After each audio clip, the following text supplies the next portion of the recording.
Hello guys, medyo ngit-ngit pa ang kalibutan. Murag kaulan nun siya guys, no? Yun pala yung bahay ni Lolo.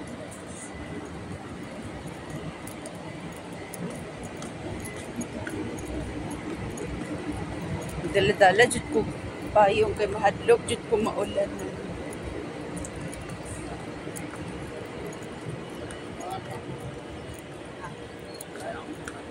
So ayun, day 8 na po tayo. Ngayon pala guys, walang tao dito ngayon sa sa kwarto, sa kabilang kwarto guys, no. Sa mga gusto pong mag-rent or ng transient, yung hindi lang maarte guys sa kasi old building na po itong bahay ni Lolo Bell. So asahan nyo po na hindi po siya bongga, hindi po super ganda, pero mura naman siya, di ba? Kaya go na po kayo guys. Dito lang po yan sa Shipay Station, Exit 2. Ayan po siya. Ayan. Close pa siya guys. Ang station.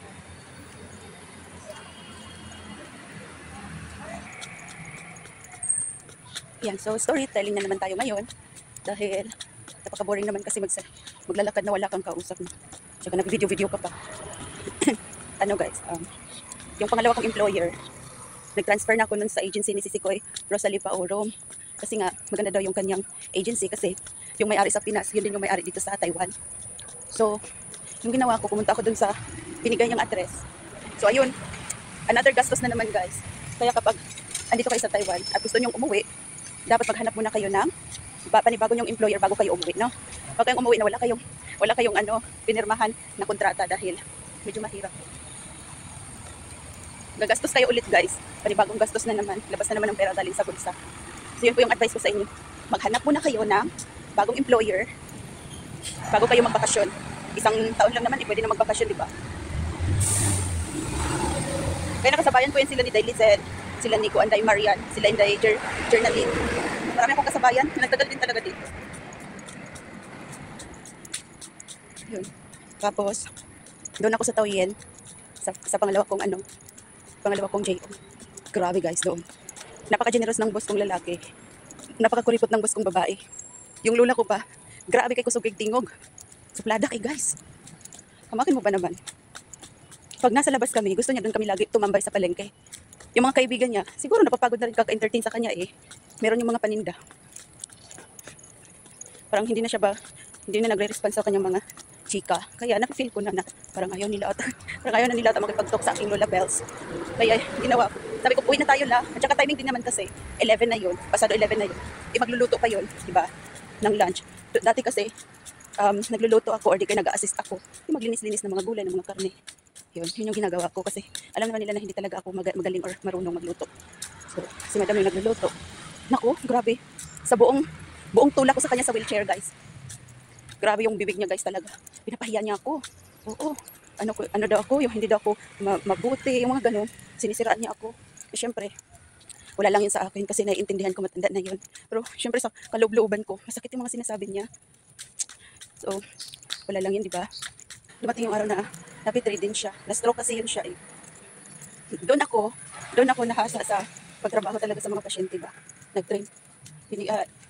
Nagbayad talaga yan si boss ng ng private nurse na ni Lola na magtuturo sa akin para pag uwi namin sa bahay, alam ko na yung mga technique, lahat.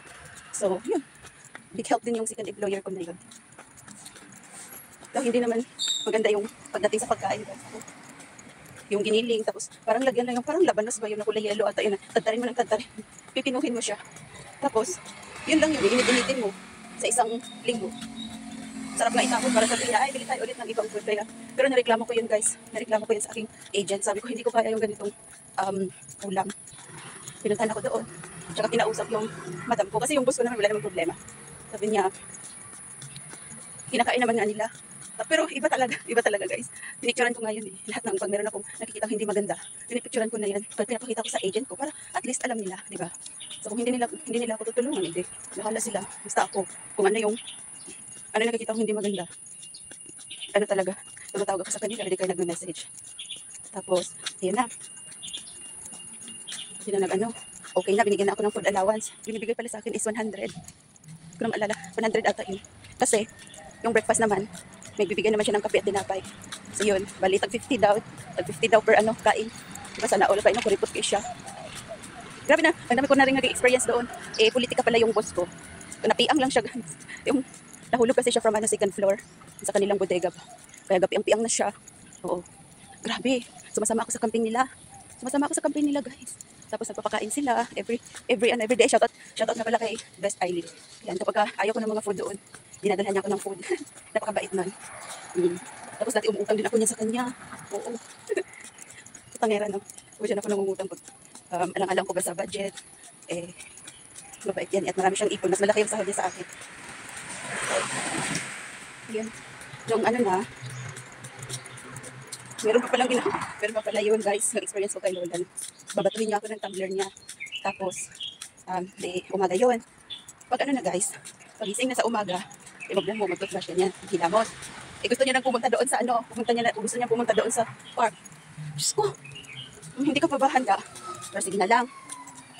Tapos guys, nung sinusuotan ko siya ng sapatos, niluwaan niya ako dito sa ulo. Grabe yung iyak ko nun. First time ko kasi na alaga ay sobrang bait.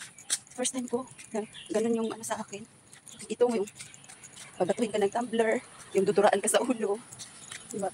Iyak ako ng iyak kay Mr. J. Sabi ko, sir, ayaw ko na po dito. Sabi ko, hindi ko na to kaya.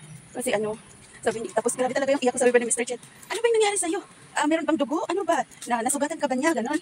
Sabi ko, sir, hindi. Hindi pa ako nasugatan. Dinuraan po ako sa ulo. Grabe yung experience na yun. Sabi pa ni Mr. J, ay naku, Leah.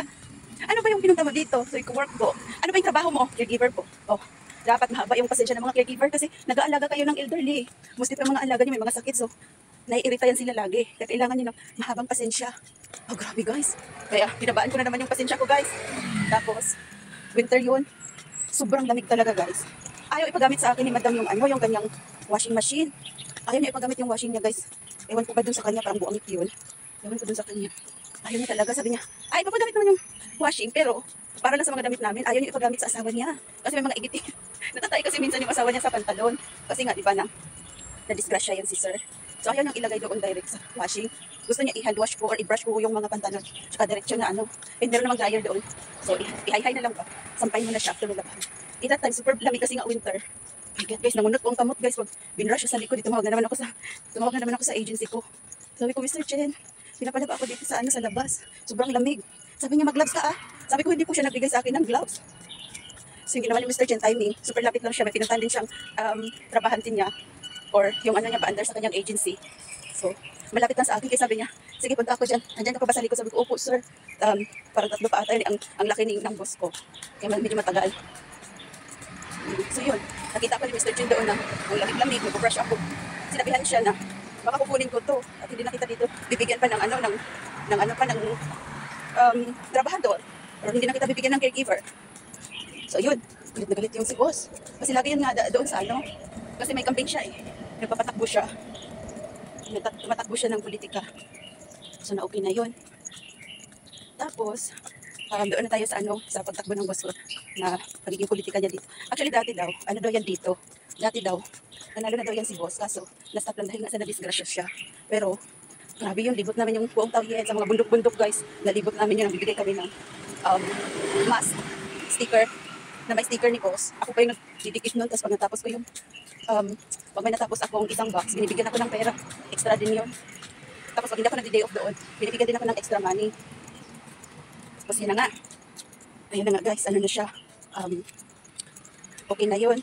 Pero hindi ako nakatapos doon ng 3 years. Umalis ako. Oo. Kasi hindi na talaga kaya. Tsaka, gusto ko lang din sa lahat ng mga nababalak na pumunta dito. Mas malaking tulong po pag meron kayong agent or agency dito kasi kung wala na po kayong worker, meron kayong mga problema, pwede niyo silang tawagan. Magpatulong po kayo sa kanila. Yun po yung pinaka-importante. Pag meron tayong agency, meron tayong masasandalan, meron tayong matawagan na nangangailangan ka ng tulong. So yun po. Yun lang po sa pangalawa kong experience dito or pangalawa kong employer. Wala na rin yung Lola Bells ko. Nabalitaan ko po yun sa boss ko kasi nag-message po siya sa akin. Wala na daw si mama niya at nagpapasalamat siya sa yung sa pagtulong or sa pag-alaga natin kay Lola Bells. So ayun po guys ha. Gusto ko po magpasalamat sa lahat ng mga sumusuporta sa akin, videos, mga nanonood, at least po sa lahat. And ingat-ingat, push!